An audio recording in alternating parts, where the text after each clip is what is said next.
ಎಸ್ಟಿವಿಎಸ್ ಶಾಲೆಯಲ್ಲಿ ಕುವೆಂಪು ಜನ್ಮದಿನಾಚರಣೆ, ಗೀತ ಗಾಯನ, ಪ್ರಬಂಧ, ಭಾಷಣ ಸ್ಪರ್ಧೆಯಲ್ಲಿ ವಿಜೇತ ವಿದ್ಯಾರ್ಥಿಗಳಿಗೆ ಬಹುಮಾನ ವಿತರಣೆ.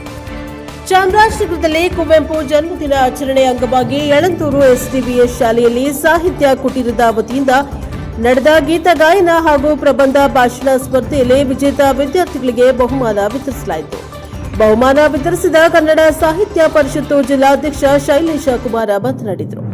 ಕಾರ್ಯಕ್ರಮದಲ್ಲಿ ಸಂಸ್ಥಾಪಕ ದುಗ್ಗುಟಿ ವೀರಭದ್ರಪ್ಪ, ಸಂಸ್ಥೆ ಅಧ್ಯಕ್ಷ ವಿ ಮಲ್ಲಿಕಾರ್ಜುನ ಸ್ವಾಮಿ, ಮುಖ್ಯ ಶಿಕ್ಷಕ ವೀರಭದ್ರಸ್ವಾಮಿ, ಕನ್ನಡ ಭಾಷಾ ಶಿಕ್ಷಕರಾದ ಗುಂಬಳ್ಳಿ ಬಸವರಾಜ್, ನಂದಿತಾ, ರಂಜಿತಾ, ಶಿಕ್ಷಕರಾದ ಮಂಜುನಾಥ್, ಶಿವಮೂರ್ತಿ, ಬಂಗಾರು, ಕವಿತಾ, ರಾಜಶೇಖರ್, ಮಾತಲಾಂಬಿಕಾ ಹಾಜರಿದ್ದರು. ಬ್ಯೂರೋ ರಿಪೋರ್ಟ್ ಹೊಮ್ಮ ನಂಜುಂಡ ನಾಯಕ, NKS TV4 ಚಾಮರಾಜನಗರ.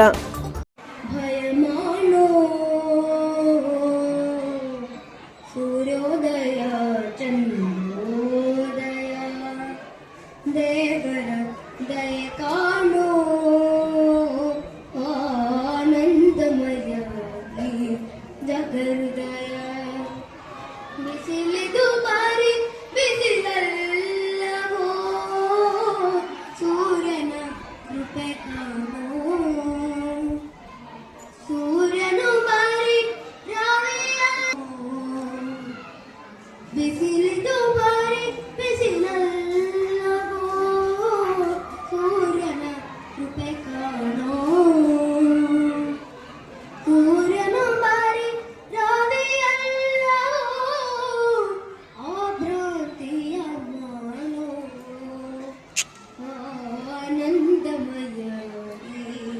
ಜಗಹೃದಯ ರವಿವದನವೇ ಶಿವ ಸದನವೋ ಪರಿಗಣ್ಣದೆ ಮಣ್ಣೋ.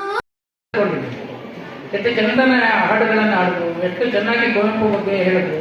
ಅದನ್ನ ನೀವೇ ತಿಳ್ಕೊಂಡಿರೋದ್ರಿಂದ ನಾನು ಒಂದೊಂದೇ ಪ್ರಶ್ನೆ ಹಾಕ್ತೀನಿ, ನಿಮಗೇನು ಗೊತ್ತಿದೆ ಉತ್ತರ ಹೇಳಿ. ಯಾಕೆಂದ್ರೆ ಕುವೆಂಪು ಬಗ್ಗೆ ಇಲ್ಲಿದ್ದ 4-5 ಮಕ್ಕಳಿಗೆ ಗೊತ್ತಿದೆಯಾ ಅಥವಾ ಇರೋ ಎಲ್ಲ ಮಕ್ಕಳಿಗೂ ಗೊತ್ತಿದೆಯಾ ಅನ್ನೋದು ಗೊತ್ತಾಗ್ಬೇಕಲ್ಲ.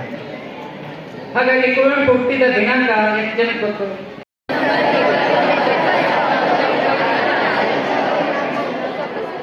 ಬಹಳ ಸುಂದರವಾದ ಉತ್ತರ. ಎಷ್ಟು ವರ್ಷ ಆಯಿತು? ಎಷ್ಟು ವರ್ಷ?